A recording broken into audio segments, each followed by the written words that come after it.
This is Luke Wilson, and welcome back to the Wilson Auto Detailing community. I'm going to try to set you guys up here on my tripod before I... Okay, yeah, there we go. So anyways, guys, I am... if you've seen the video that I posted, I think it's called The Best Non-Acidic Wheel Cleaner. It was about non-acidic wheel cleaners. I was working on this car, this Lotus. Anyways, I just wanted to, as I'm working here, I wanted to talk to you guys because I promised you guys that I would go live basically every time I'm on location. Jay Guy, what's up?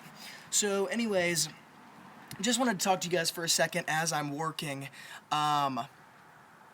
Jay Guy says it's not working. Ronald, what's up? What's up? So this Lotus that I'm working on right now, the Zealous Dad, what's up? So I'm on location, and this is the kind of customer you want. And Rafal, what's up?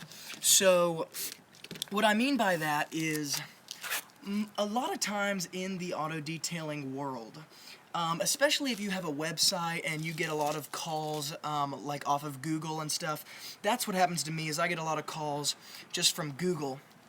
But basically, there's two kinds of customers. There is the customer that is really concerned about how much it's going to cost, and then there's the customer who is really concerned about the quality of job that you're going to do.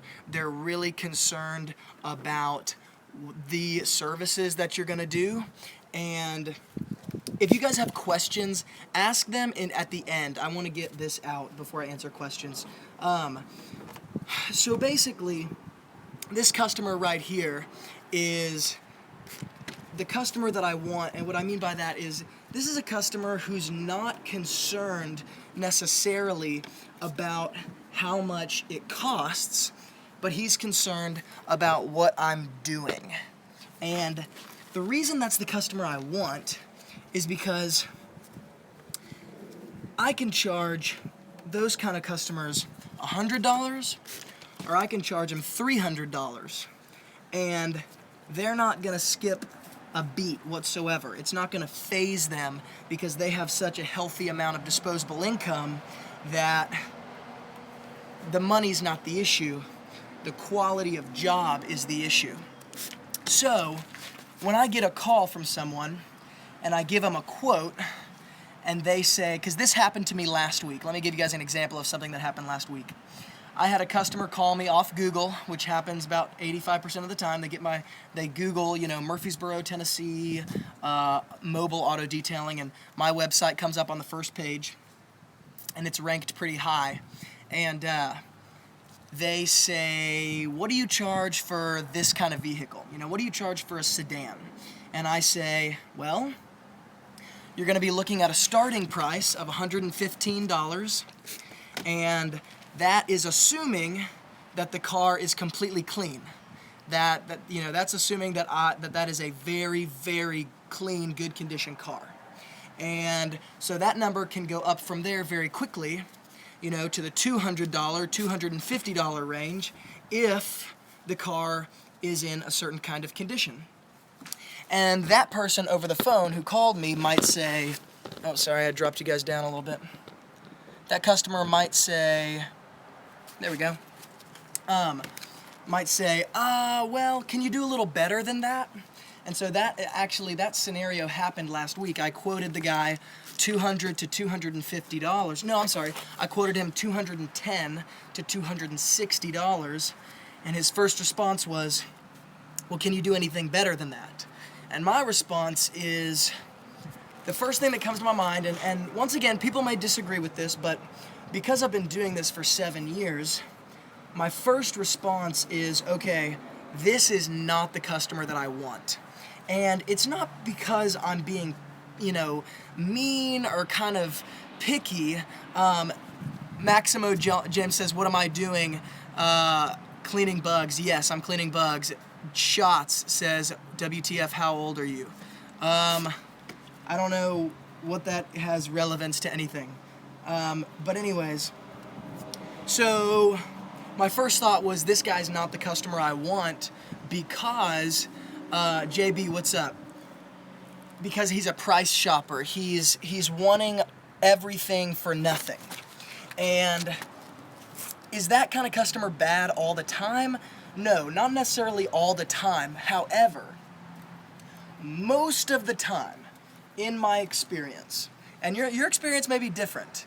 Isaiah, what's up? Your experience may be different, but most of the time, in my experience, I have found that kind of customer, Isaiah, good to see you too, that kind of customer ends up being very difficult to do business with. And so, I don't want that headache, I guess. I don't want to, it is possible to grow your business to a place where you don't have to do business with customers you don't like. Shots, yeah. I'm 20, and so I started my business when I was 13, if that helps you. So anyways, it is possible to grow your business. Yeah, sorry, I didn't mean to take that the wrong way. It just confused me in the moment. So there is a place to grow your business to the point where you don't have to do business with the customers that you don't want to do business with. And so that's kind of where I'm at because of where I'm at in my business, and not in an arrogant way. I'm not being arrogant at all, but in just a good way. I have so much business that I don't have to do business with people I don't want to do business with. And that's a powerful thing because, number one, people want what they can't have. Okay, so sorry, I'm going to mess with my tripod to stand you guys up a little bit straighter. There we go. People tend to want what they can't have, and so where that plays into business and auto detailing business is simply that if I get a customer who says, well, can you do anything better than that? Can you price me a little bit lower than that? And I say, no, sorry, I can't. That's my price, and the reason I charge that is because of the quality of job that I'm doing. And you start to kind of communicate in a way that shows them that you don't need their business in order for you to be okay. They begin to say, oh my gosh, I want this guy. Folorin says, hi, in Nigeria, we hardly do mobile car detailing. Yeah. But anyways, guys, so sorry I'm messing with my tripod. I'm moving around as I'm doing this. But what I'm saying is, if you pull away a little bit and you're not in a position where you have to have their business, they tend to want you even more because people want what they can't have. And so, with all that being said, the car that I'm working on right now is a maintenance client of mine. It's a repeat client, and the reason he keeps calling me back, and the reason I see this car every 4 weeks, is simply because of the job that I'm doing. It's not because of the price. Quincy says I must be underselling myself. I charge $150 most for hammered cars here in South Carolina. Yeah, I would call that underselling yourself, yes. But here's the thing, guys. Let me add this in. As I'm talking. When you're starting out in your auto detailing business, there are times when, I do. Here's the thing, guys. Let me say it like this. I'm coming at you guys from doing this for the past 7 years. From having 7 years of not being, quite a full-on adult like I am now, of being able to take the time to grow your business, to grow my business, to expand, to not have to pay a bunch of bills and stuff like that. And so I had the opportunity that most people don't have, right? Because I got to kind of grow my business without the stress of, bills to pay and other things like that. So I understand the merit in Gustavo, hola desde Salta, Argentina. Ay, qué bueno, gusto en verte, amigo. And so I understand the merit in taking jobs even when you feel like you're underselling yourself, because you need the money. And so, which by the way, guys, as I'm working and I'm facing like this way, tell me if you guys can still hear me in the messages. If I'm facing this way and you guys can still hear me, let me know in the messages right now, because I want to make sure the audio is good.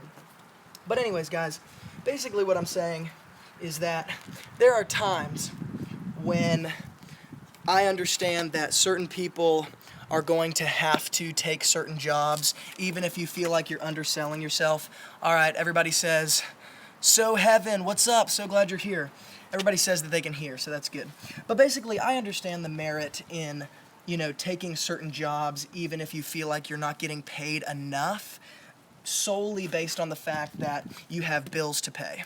And that makes sense. You know what I'm saying? There's a time and there's a place to almost, if you're starting in the business, if you're starting as an auto detailer, there are times when you have to maybe undersell yourself. Maybe somebody's haggling you and, saying, "Oh, well, really, can you lower your prices at all?" And you're going to say yes because you don't have a lot of business. And I get that. I really do get that. But let me say this as well. When you start lowering your prices, there are a lot of people who talk. And so if you lower your prices and then somebody calls you and says, "Hey, you did my friend's car and I heard that you worked with her on the price," well, now you feel obligated to quote unquote work with that person on the price. And now, because they talk, you can't charge what you would normally charge because it wouldn't be fair, or you feel like you would lose that person's business. And so there is also merit in sticking to your guns and just saying, "You know what, the price is the price." Ivan Garza says, "Hi Wilson, you share a lot of helpful information to us. Thank you so much for your help." Hey man, I'm so glad to help. I love this channel as much as you do. It's so fun for me. So anyways, guys, I do understand the merit in working with people and negotiating, but I also understand that there's, a safety even on your end to be able to stick to the price and not move from the price because of the fact that people will talk. And let me just tell you guys a little story of something that happened to me. When I was newer in the business, let's see where I want to put you guys. Oh, I can put you right here because this is not the paint. This is perfect. Okay. When I was newer in the business, there was a woman in a very wealthy neighborhood that was pretty close to where I live. I live in the more higher end, or I grew up in the higher end part of Middle Tennessee. It's called Williamson County. It's, I think it's the richest county in Tennessee. Anyways, not that that's like a status thing. I'm just saying it was a good place to start an auto detailing business because people had money. Greetings from Cartagena, Colombia. Alberto, gusto en verte, amigo. Estoy emocionado que estás aquí. So, there was a woman who said, I gave her a quote, and she said, "Oh, there's no way I'm going to pay that much." And of course, my first instinct as somebody who's newer in the business, Full thank you so much, man. I appreciate that encouragement. Because I was newer in the business, I said, "Well, you know what? Instead of charging you $100, which I was supposed to, I said, how about I do it half off just to show you that it's worth it because of the work I do." And my thought process was, if I do it half off, then she will see that it was... sorry, hold on, let me stand you guys up straight so it doesn't fall. There we go. So I thought, well, if I do it half off, then what's up? Vicente, sorry. If I do it half off, then she'll see that it really is a $100 job, and she'll call me back, and she'll pay the full price next time because, well, number one, she's grateful because I did it, for the price I did, and then number two, she sees that it's worth what I charge. Well, guess what happened? I did that whole job for 50 bucks. And at the time, it took me like 5 hours, okay?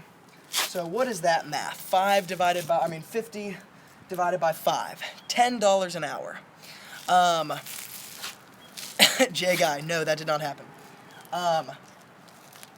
So I made $10 an hour, and then she did call me back. But when she called me back, guess what she said? Can you come do my truck again? And guess what price she asked for? $50. And I told her very respectfully, no, I did that for you one time because I wanted to show you that my business is worth it. And I told her the price that I was going to have to charge if I did it again, and she basically freaked out and said, there's no way I'll ever pay that much. That's insanity. I can't believe you even charged that amount. So all of that to say that just because you negotiate with someone does not mean that they are going to honor you or respect you. Now, do you need people to honor you and respect you? No, you don't. But in the auto detailing world, when you have people like that, it can be fairly frustrating because you learn very quickly, oh, I should not have done business with this person. Brian Ball, yes.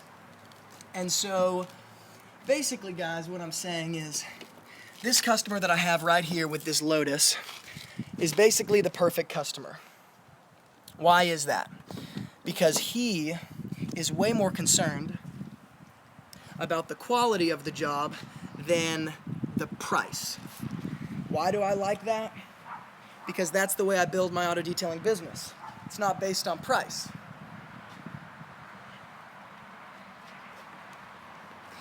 And here's the thing, some people think, well, I don't have enough clientele to be able to talk with that kind of authority, and that may be true. Maybe right now you don't have enough clientele to be able to say those kind of things. Maybe you have to take certain jobs for a little bit lower price in order to grow. Maybe that's true. But here's the thing that you want to be doing. Hold on one second.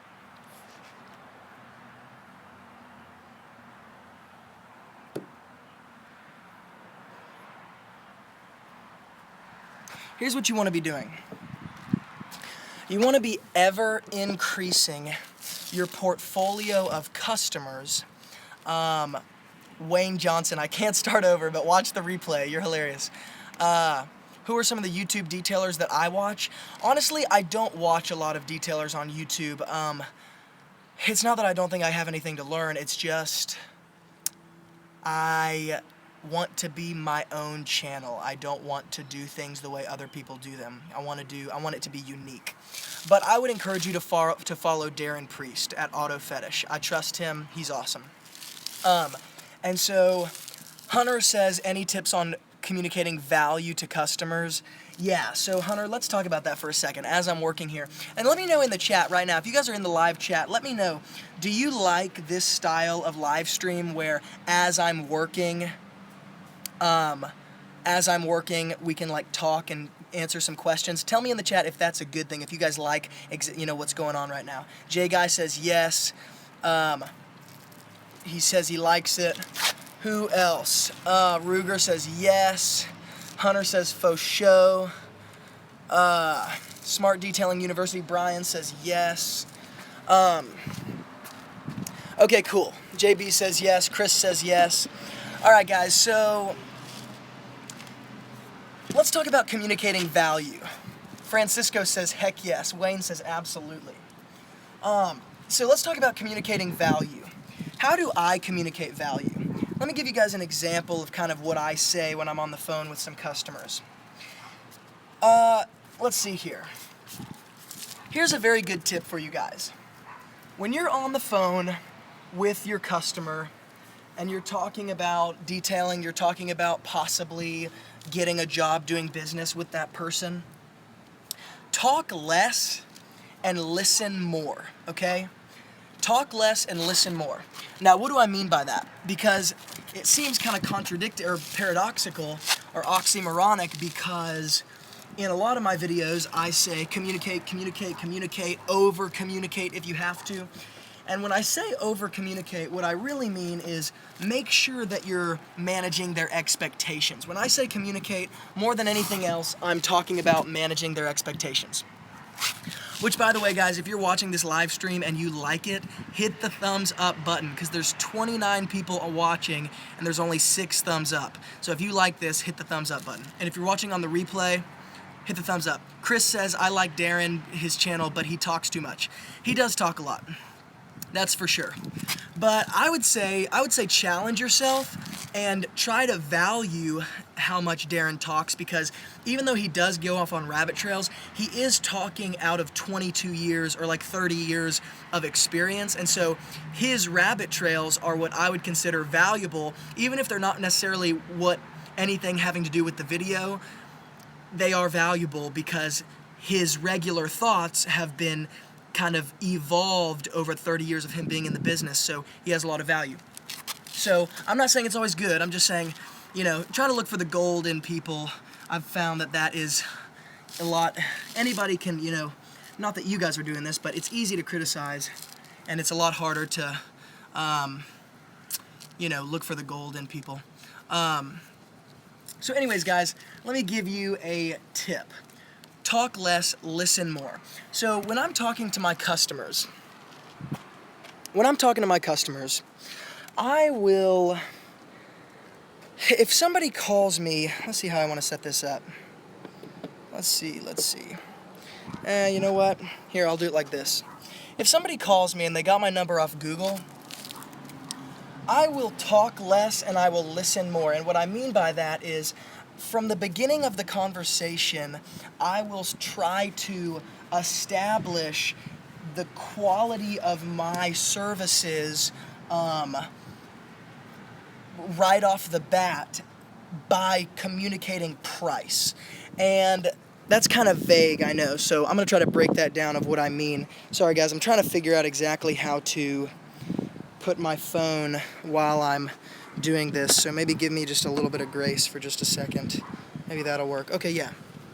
So basically, I try to communicate, by communicating price, you will inherently knock out a lot of people from your business. What I mean by that is, because a lot of people are price shoppers, there are a lot of people who, as soon as you tell them what you charge, they'll go, oh, never mind, I'm going to look for someone else, because they're not looking for value. Now, I want the people who don't react that way. So if I'm talking to someone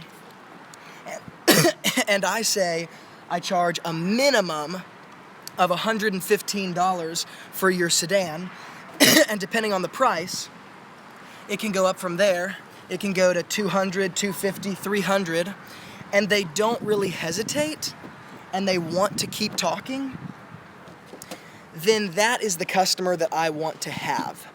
If they do hesitate, and they don't want to continue talking, I don't want to try and attempt to communicate, quote unquote, my value to that person.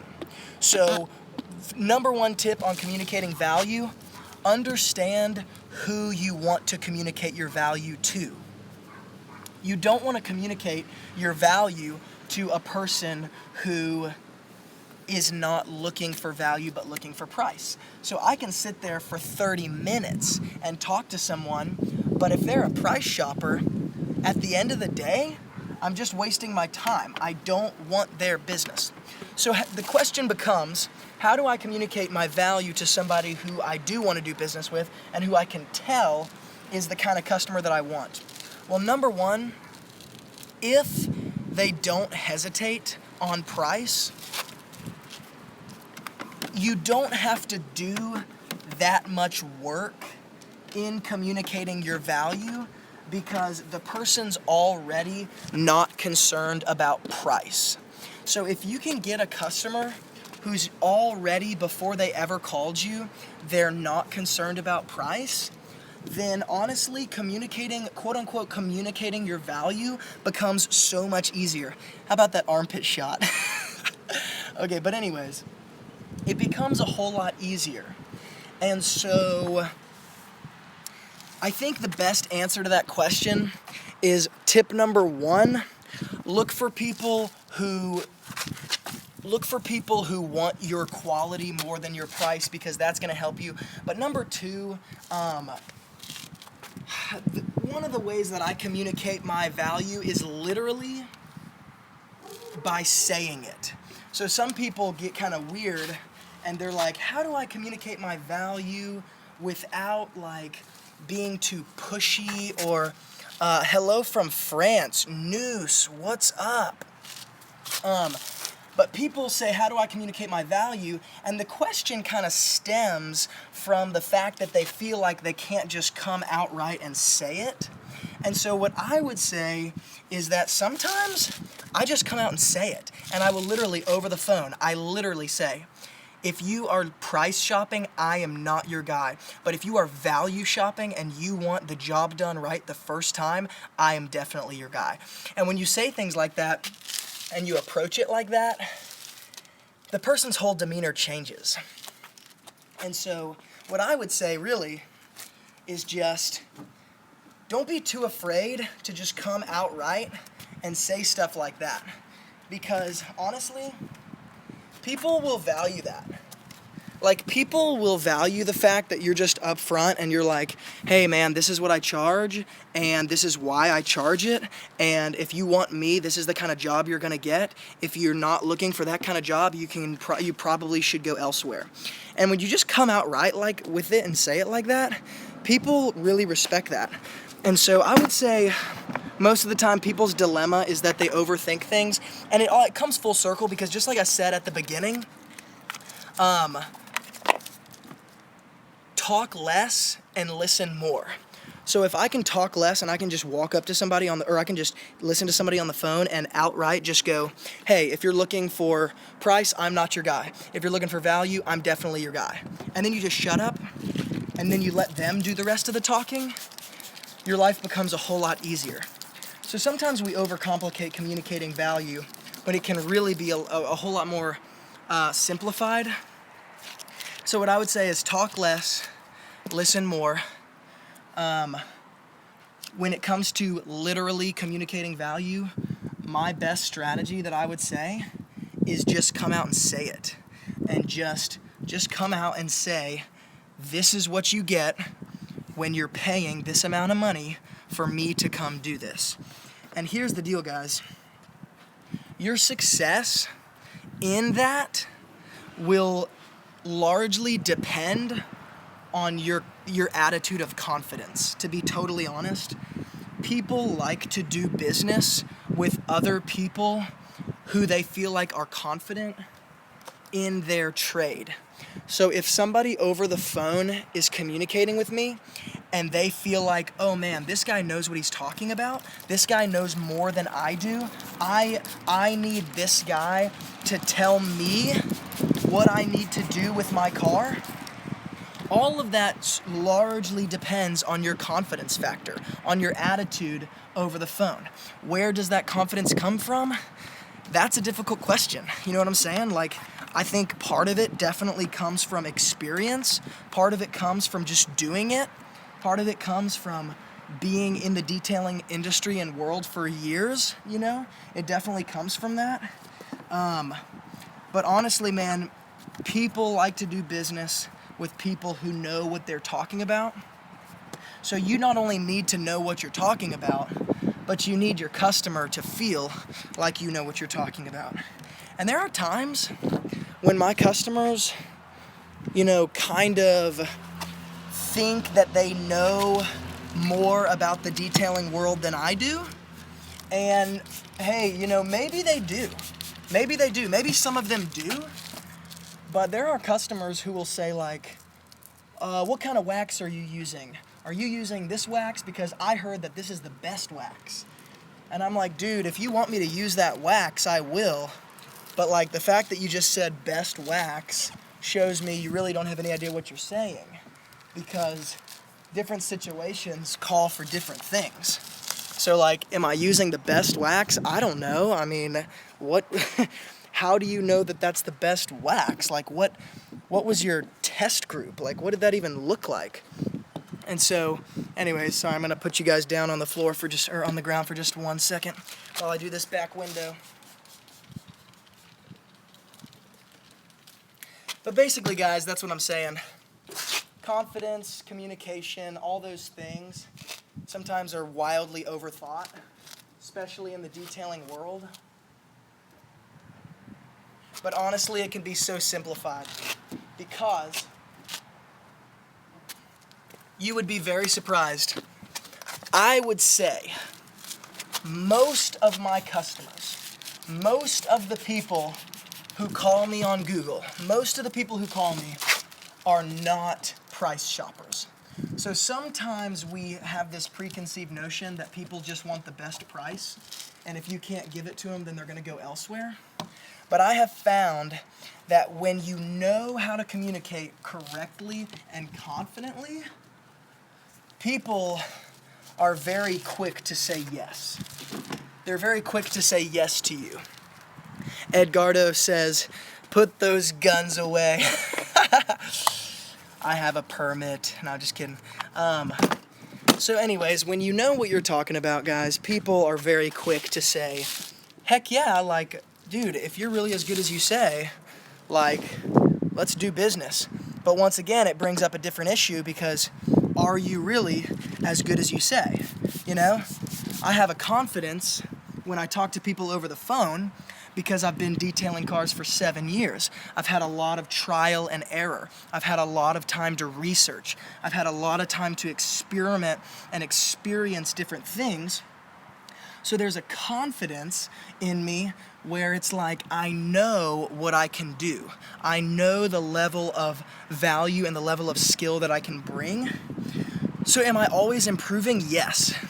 But is there an aspect of like, I know that at least I'm gonna be able to deliver X amount of value, and I know that my customer is gonna be pumped about that? Yeah, for sure.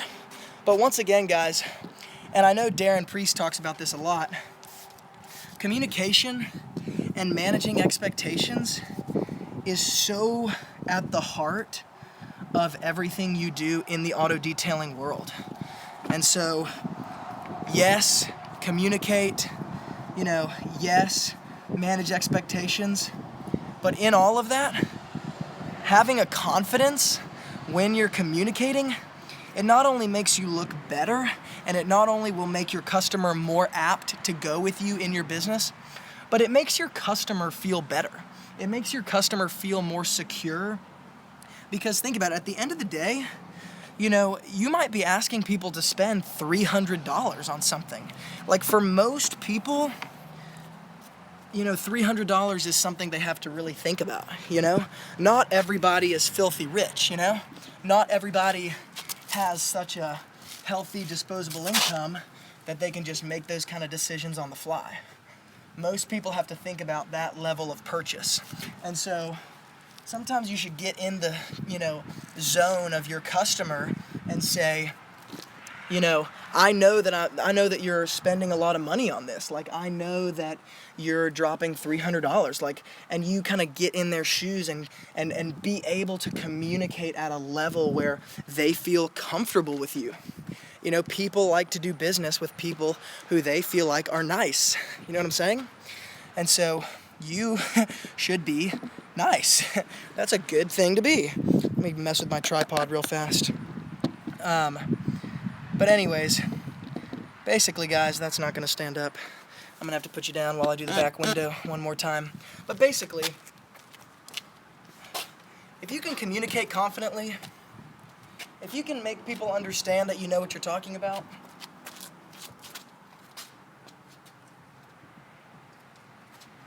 then people are going to go with you. And that's a good thing. Because I have a customer who called me one time that I do his Jeep Wrangler, I do his Jeep Wrangler, I do his 1970 Jeep Wrangler, and I do his wife's Infiniti about every 3 months. I do all 3 of his cars about 3 times a year, 4 times a year. And so I don't get a call from him super often, but it still is a maintenance client that I see several times a year. And he called me one time and he said, Luke, what would you charge? Or he said, I want you to do this, this, this, and this, and this. And I said, okay. And I was calculating some numbers. And I said, okay, it's going to cost about this. It's going to cost about this for this. And he stopped me in the middle of me telling him what it would cost. And he goes, Luke, his exact words were, I'm not calling you to ask you what you would charge. I know the kind of job you're going to do, and I know the kind of person you are. I'm not concerned about what you're going to charge me. And so, once again, that's the kind of customer I want. Somebody who knows, hey, I'm going to walk in integrity. I'm going to walk in what I know is right. I'm not going to charge you for something I'm not doing. I'm going to do the best job possible. You know, things like that, where people trust you and where they understand, you know, the value they're getting. Like, that's a great example of a guy who just straight up understood the value. I didn't have to convince him of anything because my previous work on his cars had already convinced him. So that's another good point just to the value communication. Your communicating value doesn't end on the phone. Communicating value is going to extend to even when you're detailing the car. Because when you leave, if you left things undone, if you didn't do things the right way, if you did those kind of things, that's communicating value. And whether or not you're communicating a lower value or a higher value is obviously up to you, but you're communicating value at some level. So anyways, guys, my phone's about to die, so normally I would do a question and answer time, but my phone's about to die, so I'm gonna have to let you guys go. But if you're new to the Wilson Auto Detailing community, then consider subscribing, because I come out with daily videos just like this on products, tools, strategies, communication skills, business skills, and all sorts of stuff to help the professional auto detailers become more successful and profitable in their businesses. And on this channel, I share with you guys the strategies that I used to turn my auto detailing business into a full-time income with only part-time hours. So if you're interested in that, then subscribe. Guys, like this video if you're watching on the replay, leave some comments below, and I'll see you guys in the next video.